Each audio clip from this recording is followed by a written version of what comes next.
I did all of the things you were supposed to do when trying to write to market. I researched a profitable niche, created a blueprint of every single trope and expectation that I was supposed to hit, and I made a super detailed plan of exactly how I was going to get there.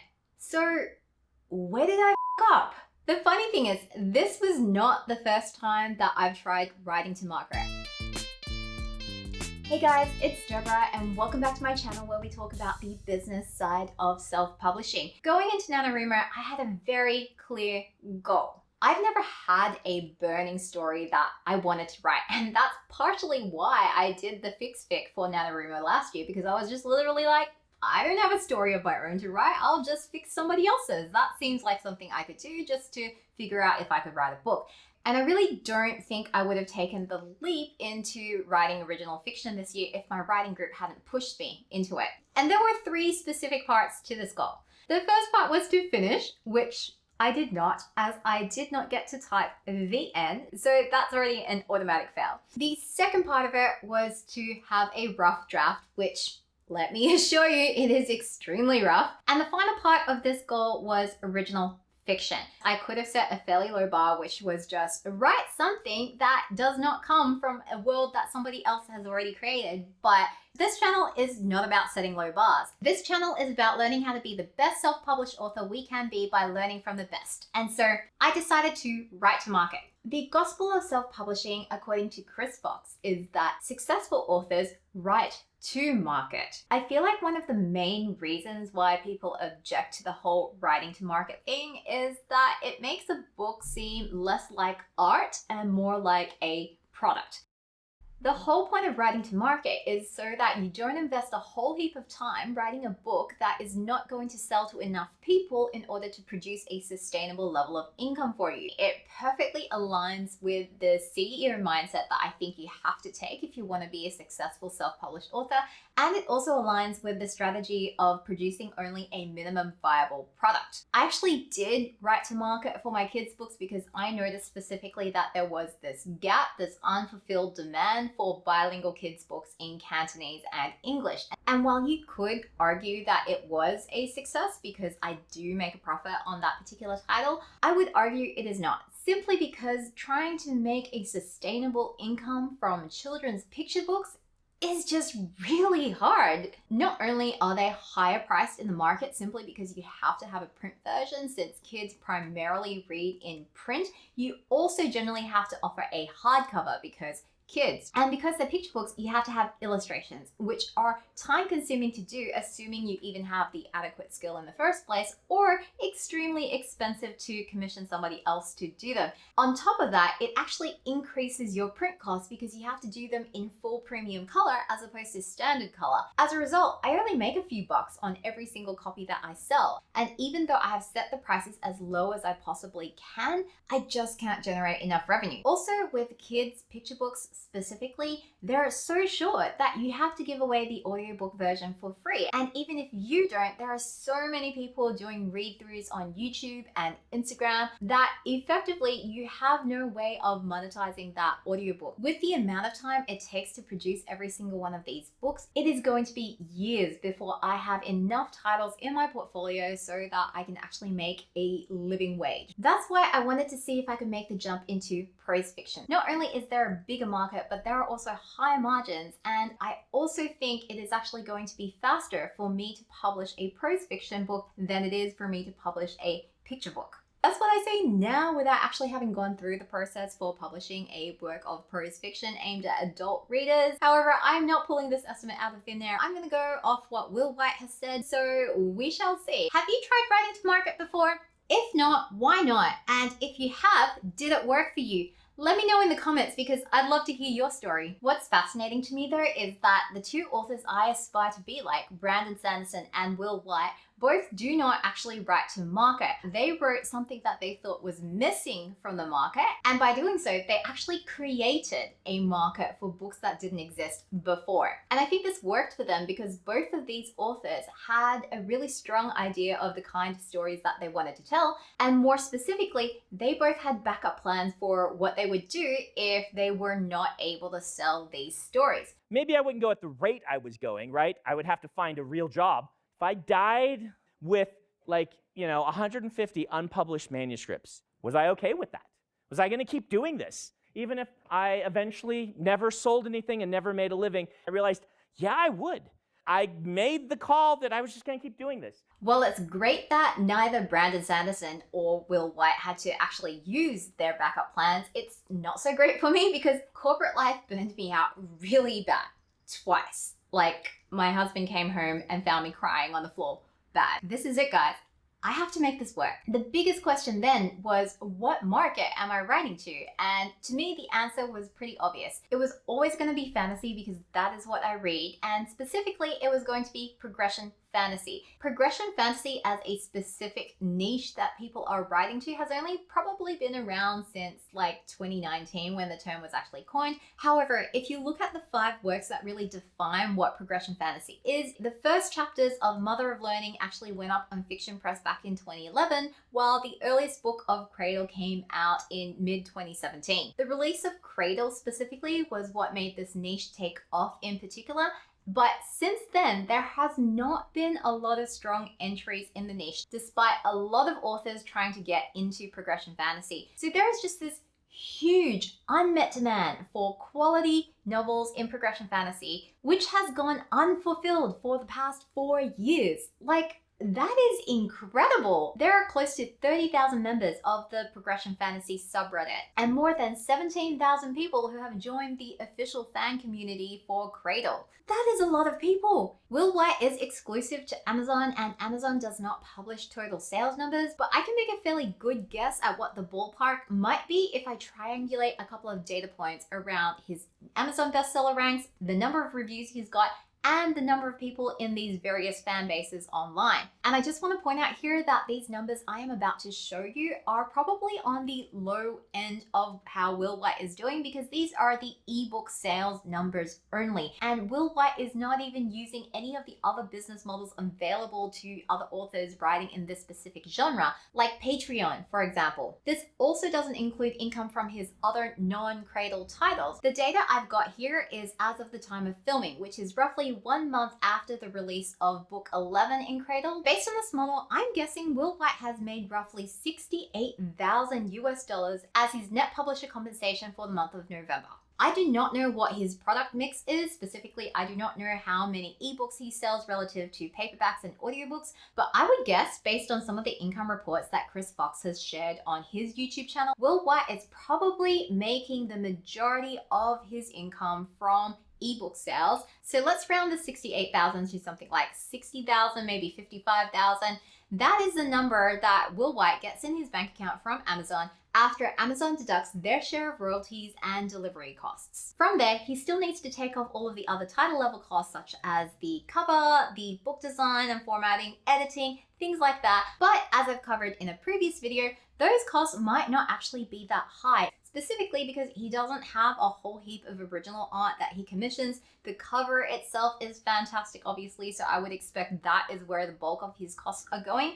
And then the other part of his costs, I would guess, are probably going towards editing. His publication process is pretty straightforward. He only does 3 rounds and he writes fairly clean drafts. And so that's why I think he can actually keep his title level costs quite low. So let's take out another $5,000 and we are left with net revenues of about $50,000 in 1 month. That is amazing. So there will be some payroll costs and other overheads because he does have a few people he's hired on to look after merch and other things, but still $50,000 of revenue in a month after a recent release is pretty nice. If I had a 10th of that level of success, that would be enough for me to make a sustainable living full-time self-publishing. So I'm pretty sure I picked the right niche this time. The next thing I tried to do was to break down what readers are expecting from that niche. There is an appeal to some sort of universal fantasy, specifically the fantasy of somebody who is powerless becoming the most powerful person in their universe. But it's not just about the sheer accumulation of power. It's the accumulation of power in a well-defined system where there is a very clear progression of how to get from the bottom to the top. But those two things alone don't make a progression fantasy. The third element is that characters have to progress in power in order to solve their problems. The blueprint for a progression fantasy goes something like this. You have a character and they have a problem, and they are unable to solve that problem because they are powerless. So the character goes on a quest to gain further power by training really hard and earning any increases in power, and they test themselves through a series of action sequences, generally involving a lot of battles against minor antagonists, until eventually they get to the point where they accumulate sufficient power to resolve their problem, which generally involves defeating a major antagonist. And so with that kind of blueprint, you can kind of see why progression fantasy is kind of adjacent to lit RPG. Lit RPG for me is a lot more geeking out about the numbers and the dice rolls and the game mechanics. Progression fantasy for me often has more of a focus on character-driven story. I'm not saying that there are no lit RPGs with character-driven stories, and I am not saying that in progression fantasy there are not novels that focus much more on the game aspects of the progression system. Certainly there is a continuum. I think if you specifically look at the 5 works which are considered definitive of progression fantasy, I think you will find that all of them are much more character-driven than anything you will find in lit RPG. In many progression fantasy novels, romance as an element is just simply absent, or it is not a really big focus of the story. It's just kind of there in the background as one way of showing how the character has grown. But I didn't want to just stop at figuring out the blueprint for progression fantasy. I wanted to crack the Cradle Code. I wanted my book to be the first thing that people would recommend to Cradle fans after they have finished binging all of Cradle and they wanted to read something like it. Why is Cradle specifically so much better than every single other work in the progression fantasy genre? And I think there were 5 keys. Firstly, the quality of Will White's prose is just on a different level entirely to everybody else in this playing field. His ability to come up with brilliant, quippy one-liners, to be efficient and concise with words, to convey setting and character while avoiding info dumps is just incredible. You can tell he's an author who reads widely instead of an author who only reads things in his specific market. The second thing that Cradle does super well is Will White has really nailed the Sanderson trifecta of promise, progress, and payoff. Not only does he do this on an individual book level, he also does this at the level of the entire series. There is a huge amount of foreshadowing that he's put in book 1 that we only just got the payoff to in the recent release of Reaper. That is a level of foreshadowing beyond the competition. It is how his fan base stays so engaged in the gaps between book releases because they're too busy creating long YouTube videos or Reddit posts on what's going to happen next. And even though he has done all of this work on world building and setting up the outline so that he can do all of this foreshadowing, Will White is just ruthless when it comes to making sure that the only scenes that belong on the book are scenes that either advance character or the plot. Any author who has gone through a solid editing and revision process knows that there are always scenes that you write and that you cut out later when you're editing down the book. However, Will White is really interesting because he does the opposite. Instead of waiting to the point where he has to cut a scene that he really likes because of reader feedback, he actually cuts scenes before he even starts to write them. And that's why the most common criticism of Cradle is that the books are too short, because often people feel like the pacing is so breakneck, it is unlike anything else in this genre, and people literally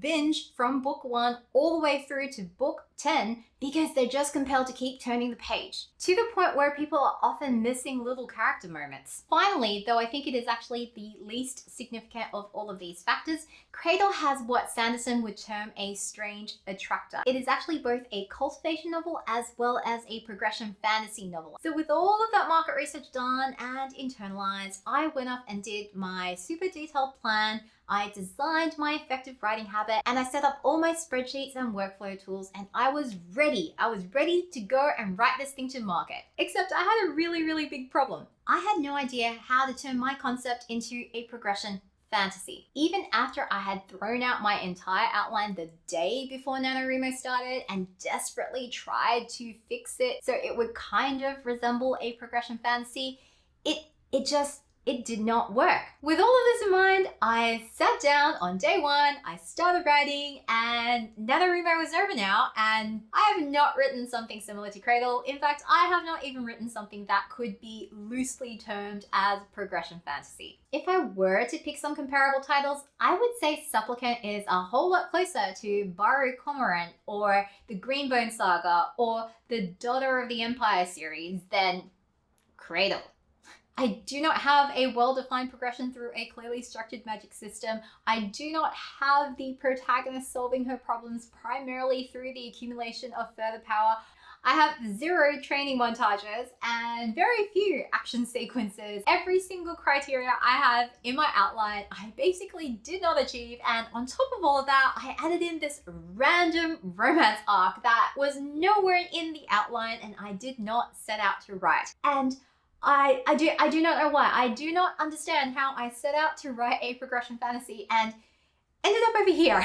It is a mystery. I honestly don't know what it is. The only KPIs I feel like I've met right now are I have been writing at least 400 words per hour on average, except for the day which shall not be named.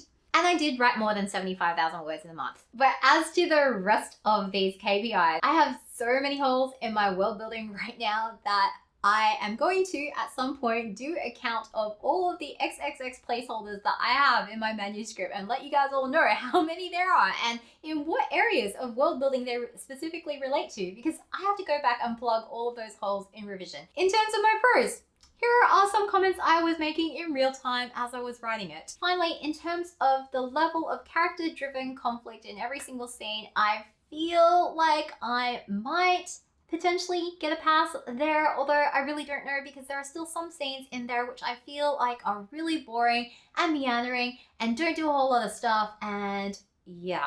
I am clearly not the most objective person when it comes to judging the quality of my work, so I shall not pass judgment because the actual KPI depends on reader feedback anyway. So we shall see in due course. As of right now, if I were to judge my own success on this goal and these KPIs, I would say that is a big fat fail.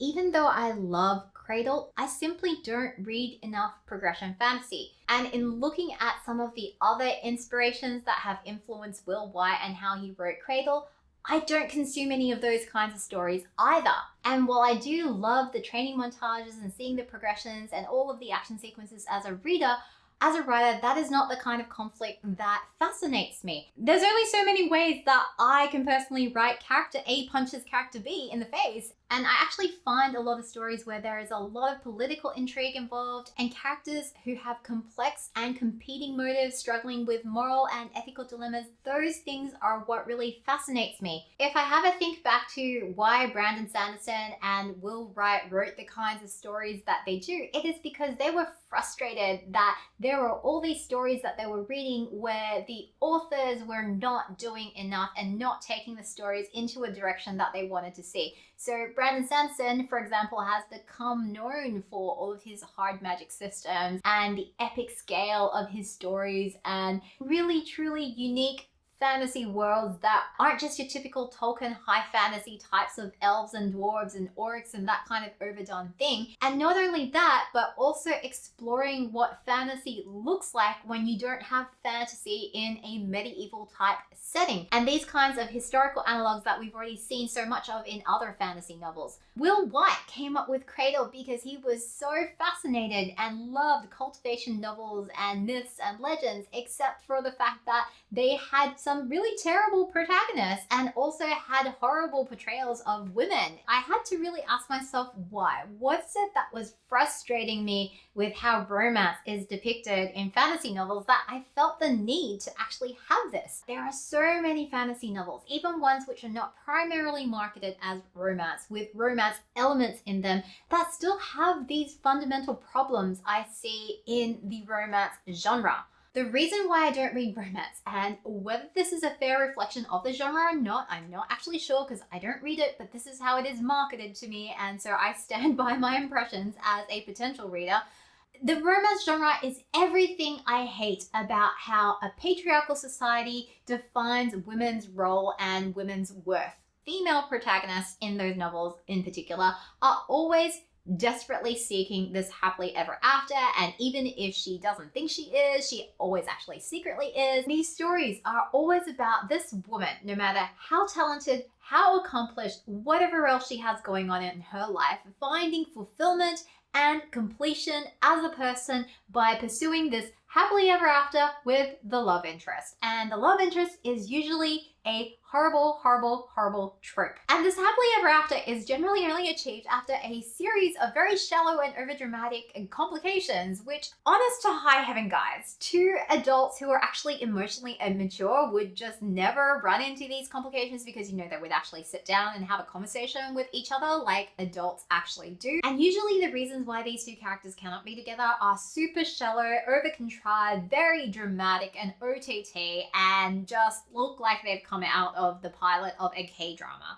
The female protagonist never chooses a career or a family or some other priority over romantic love. The happily ever after is always some sort of magical solution.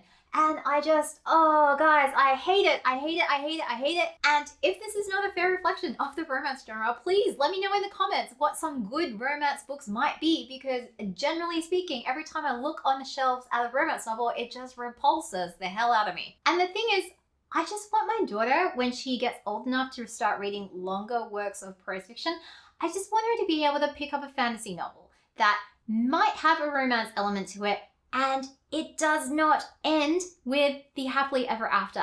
I would love it if there were more fantasy novels out there where the female protagonist's primary concern is not to secure some sort of romantic relationship with a love interest. Like, why can there not be a love interest and for the two people, for the two characters to be very attracted to each other?